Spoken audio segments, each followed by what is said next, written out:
రచన తాడి ప్రకాష్. నడిచేవాళ్ళం. వేడి గాలిలో వేసవిలో నినాదాలతో నడిచేవాళ్ళం. మేడే రోజున కూలి జనంతో కలిసి ఎండల్లో జెండాలతో నడిచేవాళ్ళం. తొలిసారి నడిచింది ఏలూరులో. విజయవాడ, హైదరాబాద్, కొచ్చిన్, బొంబాయి, ఢిల్లీ వీధుల్లో నడిచాం. రైతుల్లో, కార్మికుల్లో, కూలోళ్ళతో, కూటికి లేనోళ్ళతో ఎగురుతున్న జెండా కింద నడుస్తున్న మనుషులు. అలాంటి సాదాసీదా జనంతో కలిసి నట్టంలో ఒక థ్రిల్ ఉంటుంది, కిక్ ఉంటుంది, ఒక శక్తి ఏదో నడిపిస్తుంటుంది. కవి ముగ్ధం రాసినట్టుగా హయాత్ లేకే చెలో కయానత్ లేకో చెలో, చెలోతో సారే జమానాకో సాదే లేకో చెలో. బతుకు వెంట పెట్టుకుని నడుద్దాం, లోకాన్ని వెంట పెట్టుకుని నడుద్దాం, మనం నడిస్తే కాలాన్ని వెంట పెట్టుకుని నడుద్దాం. మేడే అంటే నాకు ఇప్పుడు ఎక్కడో సుదూరంగా ఎగిరే ఒక జెండా. మేడే అంటే దేశ దేశాల్లో జనం గుంపులుగా, క్రేటాలుగా, జెండాలుగా నడుస్తూ వెళుతుంటారు. చికాగో నగర వీధుల్లో చిందిన నెత్తును గుర్తు చేసుకుంటారు. చెమట తుడుచుకుంటూ, నీళ్లు తాగుతూ, గొంతెత్తి అరుస్తూ నడిచిన రోజులన్నీ పరిగెత్తుకొని వెళ్ళిపోయాయి. హైదరాబాద్లో సుఖంగా బతకడం అలవాటు అయిపోయింది. నడవడం అంటే మార్నింగ్ వాక్ అని ఇక్కడ కొత్తగా కనిపెట్టబడింది. పైగా ఖరీదైన బోట్లతోనే నడవాలని రూల్ ఒకటి ఉంది. గ్రేటెస్ట్ డిస్కవరీ ఆఫ్ ఇండియా ఏంటంటే నడక ఆరోగ్యానికి మంచిదని. నిజంగా నడవడం అంటే ప్రజల కోసమని, ఈ ప్రపంచాన్ని మార్చడం కోసమని, ఒక పరిపూర్ణమైన బతుకు కోసమని అనుకోవడం ఎంత బాగుంటుంది. మినుకుమనే ఆశే కావచ్చు, అందులోని ఎంత జీవం ఉంది, అదెంత ఉత్తేజాన్ని ఇస్తుంది. మేడే అంటే ఇప్పుడు నాకు సుదూరమైన సుందర స్వప్న శకలమే కావచ్చు. అది సకల మానవులకు అర్థమయ్యే మాట. అది నిఖిల పీడితుల ఎదలో మ్రోగే పాట. నిజాము ఎత్తిన జయధ్వజం కమ్యూనిజం అని మహాకవి బెట్టల్ బ్రెక్టో రాశారు. అమరవీరులు వారపోసిన అరుణరక్తపు దారసాక్షిగా అన్నారు గజ్జెల మల్లారెడ్డి. మోకరిల్లి జీవించే కన్నా మన కాళ్ళపై మనం నిలబడి మరణించడం మేలన్న స్పెయిన్ వీరనారి లపాస్ నారా మాటల్ని మర్చిపోగలమా? నేను మహోన్నత కవితా శిఖరాల నుంచి కమ్యూనిజంలోనికి దూకుతున్నానని ప్రకటించిన వాడు మయోకోవిస్కీ. ఆ మాటలే నా పాదాలకు శక్తినిచ్చాయి, ఆ నడకలే నాకు పాటలు ప్రసాదించాయి. అలనాటి ఆ అనుభూతి గీతాలే ఇప్పుడు అక్షరాలు అవుతున్నాయి. మేడే అంటే నాకు ఇప్పుడు ఎర్రకాంతుల వినోదయం, రెక్క విప్పిన రెవల్యూషన్, కలిసి రారమ్మని పిలుస్తున్న ఒక పులకెంత. పెట్టుబడిదారి విధానం మనకేమిచ్చింది? పనికిమాలిన మైదా పిండిని, దరిద్రపు కోకుని, పెప్సీ నమ్మి 1000 కోట్లు వెనుకేయడం ఎలానో నేర్పించింది. ఆయుధాలను తయారు చేసి, యుద్ధాలను సృష్టించి, ప్రజల నెత్తురుతో లాభాలకు మూతకట్టడం ఎలాగో చేసి చూపించింది. ఇంకా మనకేమిచ్చింది పెట్టుబడిదారి విధానం? Marilyn Monroe, Sophia Loren, Salma Hayek, అపోర్స్, మధుబాల, శ్రీదేవి, రేఖ, ఇంకా జ్యోతిలక్ష్మి, సిల్క్స్మితాను కూడా మనకి అనగా మగాళ్ళని కానుగ్గా ఎరవేసింది. ఇప్పుడు అవుట్డేటెడ్ అని పనికిరాదని అంటున్న కమ్యూనిజం మనకేమిచ్చింది? Ajay Ghosh, S V Ghate, Bhagat Singh, Che Guevara, Ho Chi Minh, Maxim Gorky, Gabriel Garcia Marquez, Pablo Neruda, Charlie Chaplin, Sri Sri, Julius Fucik లాంటి 100,000 మంది త్యాగదనుల్ని సృజనాత్మక కళాకారులు ఇచ్చింది. ఇంకా La Pasionaria, Krupskaya, Jenny Marx, Panchayat Nirmala, Chakali Ailamma, Mallu Swarajyam లాంటి 100 మంది మహిళా నాయకుల్ని కమ్యూనిస్ట్ పార్టీ ఇవ్వగలిగింది. భూమిని ఎకరాల్లో కారు చౌకగా కొని గజాలుగా మార్చి ఎస్ఎఫ్టీలో అమ్మడంలో పచ్చినెత్తుడు తాలూకా మజాని ఎంజాయ్ చేయడం నేర్పింది క్యాపిటలిస్టు దోపిడీ. నువ్వు, నీ డబ్బు, నీ వ్యభిచారం మాత్రమే నీకు సుఖాన్ని ఇస్తాయన్న దొంగ రంగుల కళలు సృష్టించింది.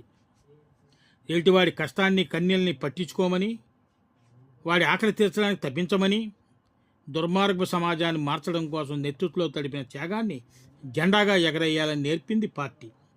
అది ఏదో ఒక దేశపు జెండా కానే కాదు, అది అంతర్జాతీయ పతాకం, ఎర్రసేన పరాక్రమానికి ఎత్తిపట్టిన వైజయంతిక. మేడే అంటే అప్పుడు ఇప్పుడు వీచే గాలిలా వినిపించే పేద జన ప్రవాహ గానం. Money is consolidated sweat of millions అన్నాడు కార్ల్ మార్క్స్. ఆ స్వేదాన్ని దొంగిలించిన నేరస్తుల్ని మహానుభావులను కీర్తిస్తుంది పెట్టుబడిదారి విధానం. లక్షల కోట్ల డాలర్లు వెనకేసిన ప్రపంచ కుబేరులో నెంబర్ 1 ఎవరు, నెంబర్ 2 ఎవరు? పెట్టుబడి విషపుత్రికలు రోజూ రాస్తుంటాయి. అతి ఖరీదైన కారు ఎవరు కొన్నారు? 500 కోట్లు బలికే వజ్రాన్ని ఎవరు దక్కించుకున్నారు? 25 లక్షల రూపాయల ధర కలిగిన విస్కీ బాటిల్ ఎక్కడ దొరుకుతుంది? ₹1 కోటి పెట్టి కోకేన్ కొనటంలో మజా తెలుసా? 2 హాలీవుడ్ హీరోయిన్లు ఒక రాత్రికి కావాలంటే ఎన్ని $1,00,000 ఇచ్చుకోవాలి? ఒక గిన్నెడు రాక్ పైదాన్ సూపు $2 లక్షలకు సర్వే చేసే రెస్టారెంట్ ఎక్కడుంది? మొత్తం బంగారంతో చేసిన చీర ఖరీదు ఎంతో తెలుసా? దుబాయ్ బుర్జ్ ఖలీఫాలో 3 బెడ్రూమ్ ఫ్లాట్ 400 కోట్ల రూపాయలు పెట్టి కొన్నదెవరు? హిట్లర్, ముసోలిన్ అనే నరహంతకుల విజయ రహస్యం ఏంటి? స్టాక్ ఎక్స్చేంజీ అనే విద్రోహ వ్యాపారంలో పొద్దునే ఒక అబద్ధాన్ని నమ్మి క్షణాల్లో 1000 కోట్లు సంపాదించిన వీరుడెవరు? మైకేల్ జాన్స్కి ఒక్క పాటకి ఎంత తీసుకుంటాడు తెలుసా? ఇలా మనుషుల్ని టెంప్ట్ చేస్తుంది క్యాపిటలిజం.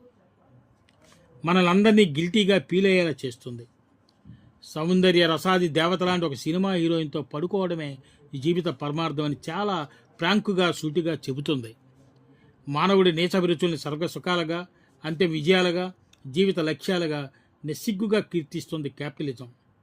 ఇది గొప్ప కవిత్వం, ఇది సృజనాత్మక కళ, ఇది జనాన్ని కదిలించే పాట, ఈ అద్భుతమైన నాట్య కళాకారిని అని అంటే పెట్టుబడిదారి సమాజం పరవశించిపోదు. దాని రేటెంత అని అడుగుతుంది. ఏదైనా అమ్మడానికి పనికొస్తుందా లేదా అనేది దాని సమస్య. దానికి ఆ క్యాపిటలిజం అనే హృదయం లేని రాక్షస విధానానికి వెంపాటపు సత్యం ఎప్పటికి అర్థం కావాలి. సుబ్బారావు పాణిగ్రహి పాట ఎలా నచ్చుతుంది?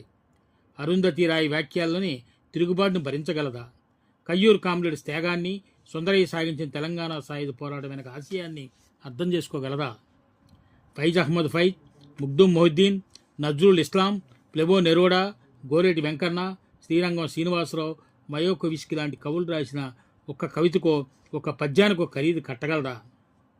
పోరాడితే పోయేదేమీ లేదు, బానిస సంకల్పం తప్పన్నవా అన్నవాడిని ఓడించడం సాధ్యమైన సామ్రాజ్యవాదానికి? చేగివీర పేనత్యాగానికి రేటెంత?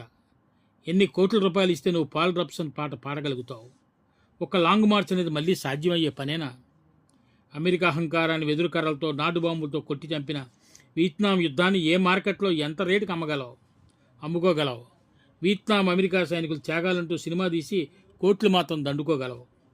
శ్రీకాకుళం కొండల్లో సవరలు, జాతాపులు, ఆదిలాబాద్ కొండలపై గోండులు, ఆదివాసుల జీవితాల్లోకి తొంగిచూడటం సాధ్యమేనా? ఛత్తీస్గఢ్ గడిసిరోడ్స్లో కాల్చి చంపబడిన గిరిజనుడి ప్రాణాలకు విలువెంత? మరో బిర్సా ముండా, మరో కుమరం భీం, మరో భగత్ సింగ్, మరో ఉద్దమ్ సింగ్, వెంపాటపు సత్యాన్ని ఎన్ని కోట్లు ఖర్చు పెట్టి మళ్ళీ పుట్టించగలం? ఒక పోరాటపు విలువ, ఒక వీరుడి ప్రాణత్యాగం, ఒక తల్లి కన్నీటి వేదన, ఒక పసిబిడ్డ మరణం, ఒక నిరుపేద ఆకలి, ఆశ్చర్యమై బతికిన ఒక పిడికిలి, ఉద్యమమై నడుస్తున్న ఒక ఉద్వేగం, సమస్త జనుల్ని వెలుతుల దారుల్లో నడిపించగలిగే ఒక విశ్వమానవ పతాకం. ఈ భ్రష్టు పట్టిన దిక్కుమాలిన దగుల్బాజీ పెట్టుబడిదారి విధానం అనే అంతకుడికి ఏనాటికి అర్థం కావాలి? మేడే అంటే అది మమ్మల్ని కలిపేదని, మనల్ని నడిపేదని, సాహసము, త్యాగము, ఔదార్యం, కరుణ, ప్రేమ, నీలాకాశం నిండుగా ఎర్ర జెండాల ఎగిరే ఉత్తేజం అని ఎలా తెలుస్తుంది? అవును, హోచిమిన్ మనతో నడుస్తూనే ఉంటాడు. చేగువేరా మన చేయి పెట్టి నడిపిస్తూనే ఉంటాడు. ప్లెబో నెరూడా విప్లవ ప్రేమగీతం వినిపిస్తూనే ఉంటుంది. ఎప్పటికీ అవనతం కాని ఒక జెండా రెపరెపలు ఆడుతూనే ఉంటుంది. మేడే విజయ గీతిక ఆలపిస్తూనే ఉంటుంది. నాకు పాత పాట వినిపిస్తుంది. ఆపిరిగా చీకటి గనుల్లోంచి, మాస్కో రెడ్ స్కేర్ ఊరేగింపులోంచి, బులేవియా దుర్గం అరణ్యాల్లోంచి, లాటిన్ అమెరికా వెన్నెల రాత్రుల నుంచి. We shall overcome, we shall overcome, we shall overcome some day. Deep in my hearts I do delivery, I do delivery, I do delivery.